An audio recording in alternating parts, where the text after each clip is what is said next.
We live on a boundary, the boundary between life and death, between reason and madness, and between the world we see and the one we don't. Most people go their entire lives without ever even perceiving this line, but there are places in the world where this boundary has worn thin, like a dike, allowing things from the other side to seep through, damp and cold.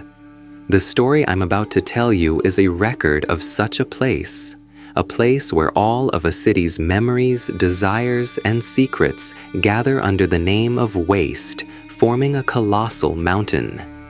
It was once called a landfill, but now it hides its true nature behind the polished name, Resource Circulation Center. Imagine it. A young man just taking his first steps into the working world stands in that place.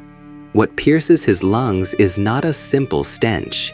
It is the smell of decaying memories, of millions of stories rotting together. What assaults his eardrums is not simple noise. It is the final scream of all things abandoned by the world. His job was to stand before the river of refuse on the conveyor belt and pick out anything of value. For the first few days, he worked like a machine. But the human mind is not a machine. He began to see the stories and the objects that brushed past his hands every day. A single baby shoe that had lost its partner, a faded letter with blurred ink, a camera with its film burned away. The fact that all these things were once a part of someone's life weighed heavily on his mind. Then one day, his foreman, a man with 20 years of experience, tossed out a piece of advice. "Hey, rookie, best to just leave the black bags alone." Now thinking back, it wasn't just a warning, it was a form of mercy, a crude but desperate mercy, meant to protect a new soul from the horrific truths of this world. Of course, he broke the rule. The human psyche is at its weakest when faced with a prohibition, with a do not touch. He opened a bag and found the carcass of an animal. So this is why, he thought, relieved. But that was nothing more than a cheap rehearsal before gazing into the true abyss. And then came the fateful day. He was faced with a black bag that had an ominous weight incomparable to anything before. As if possessed, he untied it, and he saw it. What rolled out from inside was a human arm, so pale, so smooth.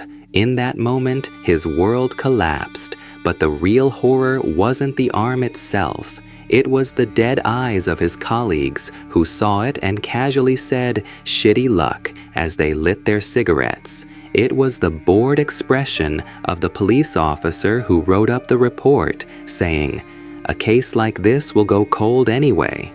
He realized then that in this place, even the tragic end of a human being was treated as nothing more than inconvenient waste.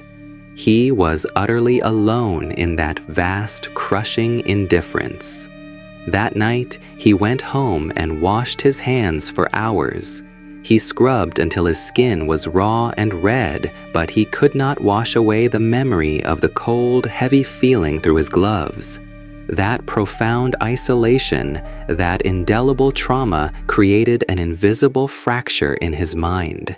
And through that crack, things not of this world began to seep through. A few days later, as he sat there, lost in a stupor, a kind-looking woman approached him and offered him a piece of warm bread. "Stay strong," she said. "You did a good thing." He was on the verge of tears at her kindness. But when he looked up, she was gone. Given the layout of the facility, it was impossible for anyone to vanish so quickly, without a single footprint.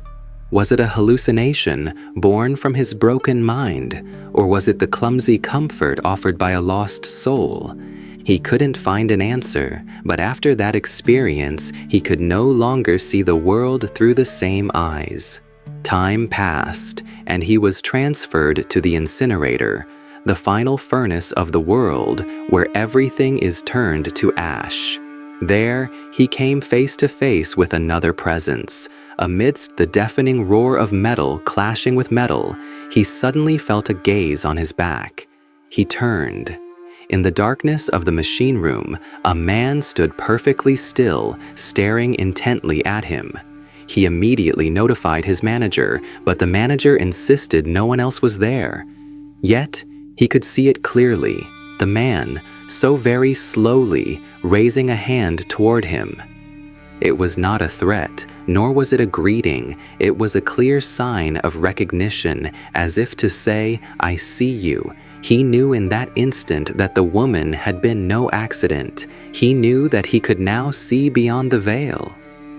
After that day, his life changed. He no longer screamed or felt fear. Instead, he began to see. He saw the fleeting faces of strangers in discarded mirrors, heard the silent melodies drifting from old music boxes, felt the faint warmth left on clothes that had lost their owners. One rainy day, he said he saw a faintly shimmering handprint on a discarded window pane. It was a print as if someone from the inside was desperately groping the glass, asking to be let out. The rain couldn't wash it away. To him, that place was no longer a hell. It was the world's saddest and largest museum. He had become its sole visitor, silently watching over the countless stories that had disappeared without a name. So, does this sound like just a strange tale about one man? I don't think so. Severe trauma and isolation can lead the human mind into territories we can't possibly imagine. Perhaps everything he saw was a fantasy, created by his own fractured psyche. But what if it was all real? What if the objects we casually throw away every day really do carry a piece of our memories, our emotions? And in the place where all those things gather, what if, even at this very moment, lost stories are desperately waiting for someone to read them? He still works there. They say he's now the most diligent and silent employee of all. He is no longer afraid, no longer surprised. He just watches. Like a gatekeeper of ancient ruins, he quietly watches as countless stories drift past him. Perhaps the scariest thing isn't seeing the boundary, but becoming so used to it that you no longer feel it's strange, to become numb. That, after all, is the most complete form of corruption. The threshold is much closer than you think.